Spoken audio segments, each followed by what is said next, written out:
What up, what up? Bienvenue à bord de l'épisode 3, K47 de Story, c'est maintenant. Ah wouh! Mon gars ça brille fort. Mon gars ça brille fort. Mon gars ça brille d'où. Mon gars ça brille fort. Quand on y croit comme personne, ils nous font passer pour des ouf. Maintenant, regarde, les danser comme des ouf. Mon gars ça brille fort. Ok, donc si vous avez suivi les épisodes précédents, on en est à Edusport Academy. Donc je disais que j'attendais justement l'appel du directeur. Et il m'a appelé justement dans la semaine qui suit, les jours qui suivaient. Il m'a appelé, il m'a dit voilà Arlan, moi je suis intéressé par toi, je suis intéressé par tes qualités, tant physiques que humaines, parce que humainement tu es une bonne personne, tu es respectueux, etc.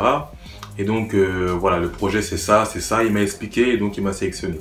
Donc je raccroche, je suis grave content, je me dis je suis prêt à Edusport Academy. Donc je vais voir ma daronne, je lui dis ouais, maman et tout, je suis prêt à Edusport Academy et tout, c'est trop lourd et tout, je vais pouvoir jouer contre des pros, je vais pouvoir voilà, essayer d'avoir l'opportunité moi-même d'être pro, tu vois. Ma daronne elle me regarde, elle est comme ça.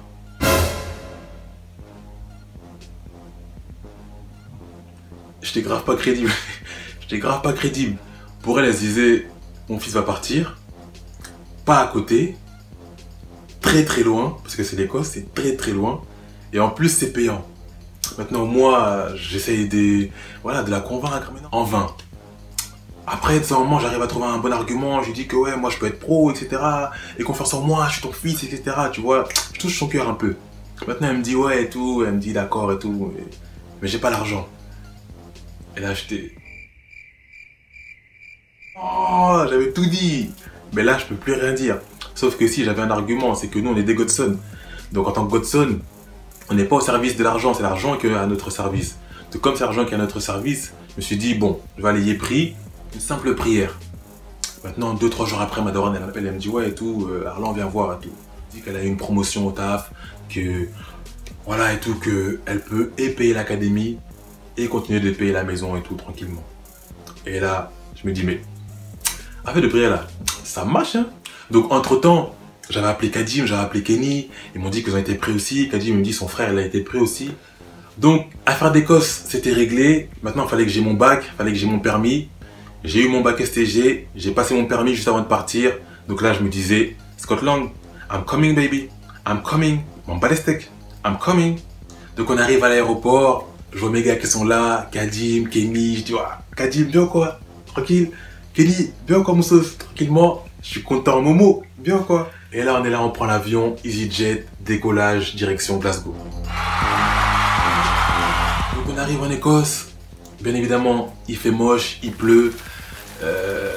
Quel accueil. Enfin bref, Chris Ewing, il vient nous chercher, le directeur.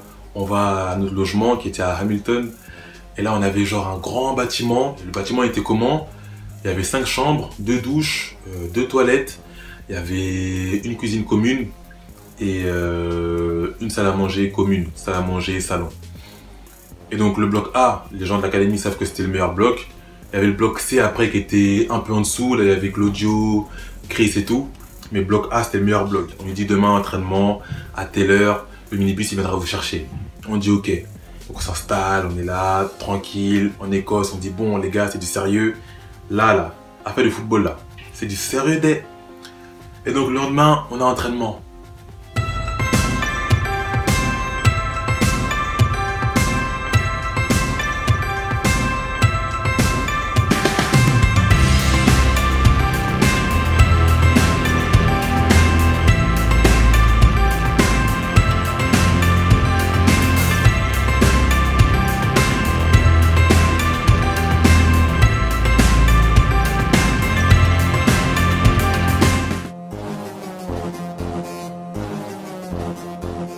Donc premier entraînement, ça commence, ça se rentre un peu dedans, tout le monde veut un peu prouver.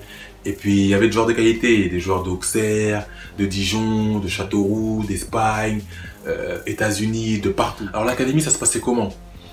Alors toute la semaine, on avait entraînement le matin et l'après-midi, on avait les cours d'anglais. C'était bien parce que les cours d'anglais, ça nous permettait de pouvoir être à l'aise sur le terrain parce qu'on nous apprenait justement comment parler anglais sur le terrain. Par exemple, quand il y a un joueur qui arrive derrière toi, derrière ton dos, normalement on dit ça vient en français.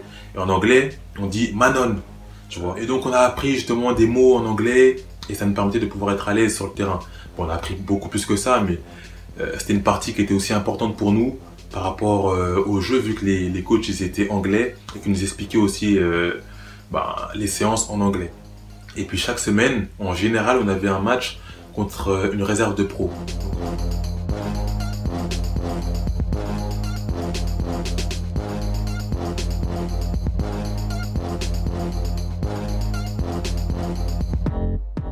Et donc, c'est vrai que nous, comme on était aussi la première année, il n'y avait pas tous les contacts qu'il y a maintenant. C'est-à-dire que là, on est en 2019, l'académie, elle a 8 ans. Donc, il n'y avait pas tous les contacts qu'il y a maintenant. C'était pas aussi bien structuré. C'était vraiment les débuts. Et donc, un jour, on joue contre une équipe, une réserve pro aussi. On joue contre eux et ce jour-là, je suis sur le banc. Je suis sur le banc, l'équipe joue, je crois qu'ils font match nul ou je sais plus. Et je rentre à 30 minutes de la fin.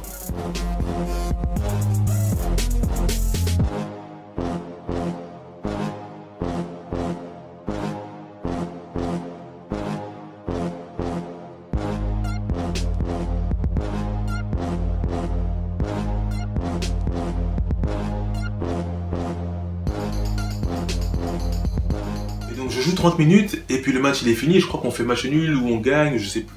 Juste après le match, on va se laver, le minibus il vient nous chercher, on rentre au logement, un peu de muscu, on va manger, on discute avec les gars. Et là, je vais dans ma chambre. Je reçois un appel et je vois Chris Ewing. Donc je réponds. Je dis allô Chris, ça va? Il dit oui, ça va et toi? Je dis ouais, ça va, tranquille et tout. Il me dit, dis-moi, comment tu trouves ton match aujourd'hui? Je lui dis bah écoute, moi franchement, pour être honnête, je trouve que j'ai bien joué, j'ai fait ce que le coach il m'a demandé. Il me dit oui, tu sais moi, je pense que ce que tu as fait c'est vraiment bien, tu as vraiment bien joué, au point qu'il y a un club qui nous a appelé et qui nous a dit qu'il était intéressé par toi. Il nous a dit oui, le numéro 7, il est intéressant. Après je me dis ah ouais et tout, ah, super et tout, ah, parfait, oh là là, ah, je suis content, je suis vraiment content. Après, il me dit oui et tout, c'est le coach de Dumbarton et tout. Après je dis oh, mais je connaissais même pas Dumbarton en vrai. Mais il me dit coach de Dumbarton. Il me dit oui, et il veut que tu ailles avec leur réserve, que tu joues avec leur réserve. Et si tu es bon avec leur réserve, tu pourras monter en équipe première. Donc là, je raccroche, je suis trop content. Je me dis oh là là là, je vais regarder directement Dumbarton. Et donc, tu l'as compris, je l'ai compris. K47 The Story, épisode 4. Ah wouh, Dumbarton.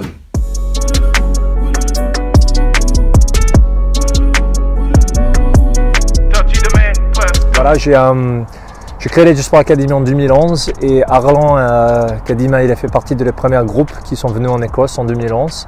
Et les choses qui m'a remarqué chez Arlan quand je l'ai rencontré pour la première fois à l'époque, c'était vraiment sa gentillesse. Je l'ai trouvé quelqu'un très humble. Je me suis dit tout de suite que c'était un mec qui était bien élevé, d'une famille qui sont bien.